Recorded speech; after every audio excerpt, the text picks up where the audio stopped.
Do you know, I've got friends who have got two little girls, and just before lockdown, I went to visit them. Their girls are 3 and 5. And I stayed with them for the best part of a week. And all week, the things I kept hearing from their two little girls were things like, can you read us a story? Auntie Kaz, will you come and read us a story? Can we have 5 stories tonight? What about 6 or 10 stories? And even if I wasn't in the room, I'd overhear things like, Mummy, do you think Auntie Kaz will read us a story? Mummy, can we ask Auntie Kaz to read us a story later? Do you know, there's something in each one of us, isn't there, about stories? We just seem to love stories. We seem to connect with story. We love books and we love movies and we love TV shows. And maybe now we don't constantly say to people, can you read me a story? But maybe instead our conversations go along the lines of, you should really watch this TV series. You should watch this movie. It's a great story. I love the storyline in this series of books. Something about story grasps each one of us. And not only do we love story, but we love to share story. There's something that connects with each one of us when it comes to stories. There's a reason why apps like Facebook and Instagram and Snapchat have this story feature as part of what they do, where they allow you not only to share just one picture on its own, but a series of pictures or videos that create a story, that tell a story when put together. We have a God who communicates in story. God doesn't just give us a list of rules. In fact, the rules that he does give us in his word are embedded in the midst of a story all about his people. The Bible is a story of God's people. And yes, we can look at books like Leviticus and Deuteronomy and read instructions for how we are to live, instructions for how the Israelites were to live. But those instructions are given in the midst of story. When Moses receives the 10 Commandments, when we get the 10 Commandments, the 10 main rules for living from God, they're not just written down as a list of 10 rules, this is what you need to do. But we're told about how the Israelites are wandering around the desert. They come to this mountain. Moses goes up the mountain. The presence of God descends on Moses, and Moses encounters God. He actually meets with God and talks with God, and God gives him these rules. And then he brings them back down to a people who are in complete disarray, who are completely messing up. But Moses brings these rules back down to the people. It's all done in story. We look at the book of Numbers, a book that is literally full of numbers. But those numbers are giving us more detail of this story of the people of God. We find lists of names in the Bible. We call them genealogies. Lists of family lines. Why? It's telling us the story of God's people, so we can understand how the big story all fits together.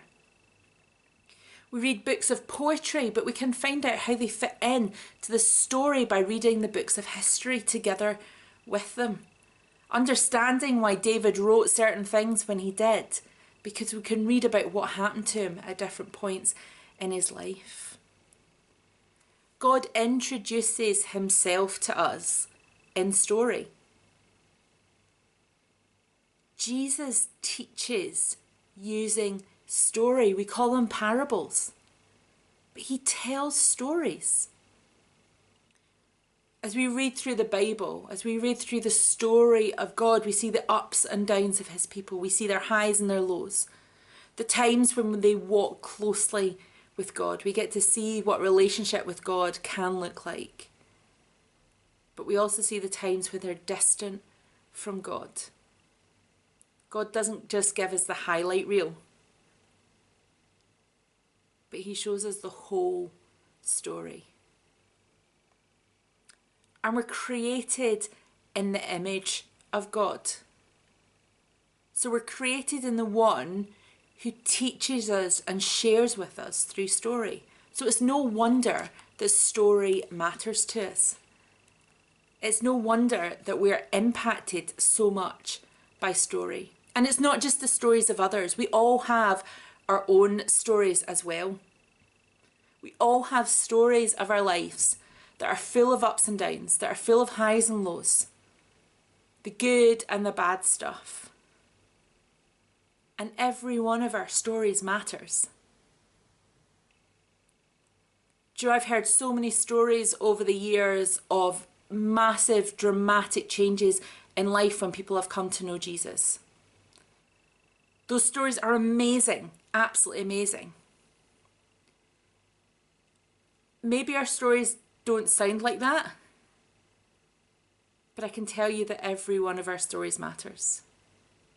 Every one of our stories has worth and value. So maybe for you, your story sounds something a little bit more like, I've kind of gone to church for as long as I can remember. My parents knew Jesus when I was born. Church has just kind of been there. And sometimes I've been excited by it, and maybe I feel like I've encountered Jesus at different points. Maybe our stories include something like I prayed a prayer at a Soul Survivor event or at youth one Sunday. Maybe our stories sound more like I'm not totally sure where I stand on all of this right now. Whatever it is, our stories matter. Joe, we can go about reading lots of stats, lots of facts and figures, but it's so much more impact when we hear somebody's story. We saw that just a few weeks ago when we were starting to think about justice and race. I could have given you facts and figures to do with racism, but I don't know about you, but actually for me what was much more impactful was hearing the stories of some of the young people in our youth group.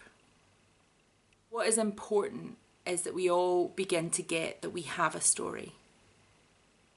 Our story might have some really dramatic turns in it. It might be like some big mountain highs and deep valley lows. Our story might look slightly more like rolling hills,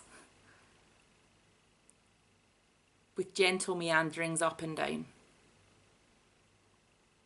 It doesn't matter whether your story is more like a dramatic mountain or a gentle rolling hill. The fact is you have a story. Your story matters, and God wants to use your story. He wants you to tell your story and to share it with others. One great example of somebody sharing their story in the Bible is Paul. Paul gets arrested and he is put in front of some court officials. And he gets an opportunity to share his story. And Paul's story is one that is quite dramatic.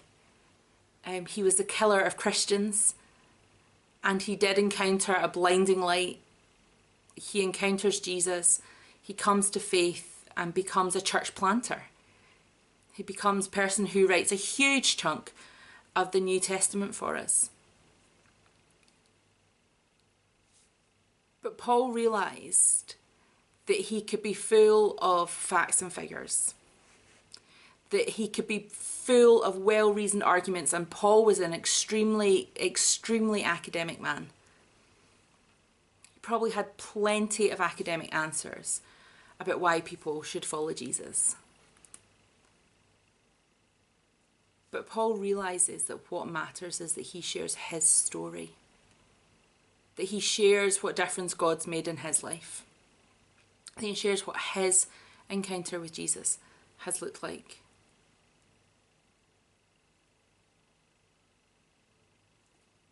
Isn't it amazing that we have a God